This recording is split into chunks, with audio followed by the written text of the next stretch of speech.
Mga chong, naglalambing si Commander. Gusto niya ng nilaga. Tara, gawa natin. Napakadali.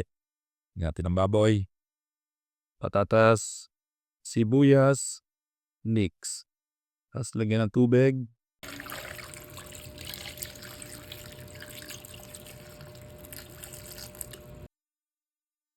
At pakuluan ng 6 na oras. Habang hinihintay, matulog muna tayo. Makalipas ang 3 oras, ganyan na itsura niyan. So, lagyan natin ng mga pampalasa.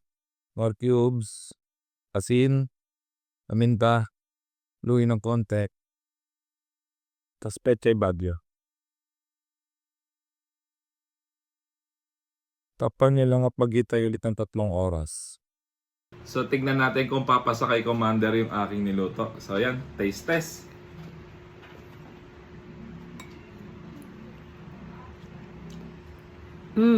Masarap.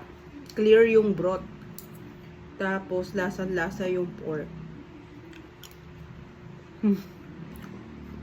Ang sarap ng patatas. Ang lambot. May isang gusto makitikim. Nahiya sa camera yung aming isa pang tester. So, yun. Mukhang pasado kay Commander. So, yun lang muna guys. Bye-bye.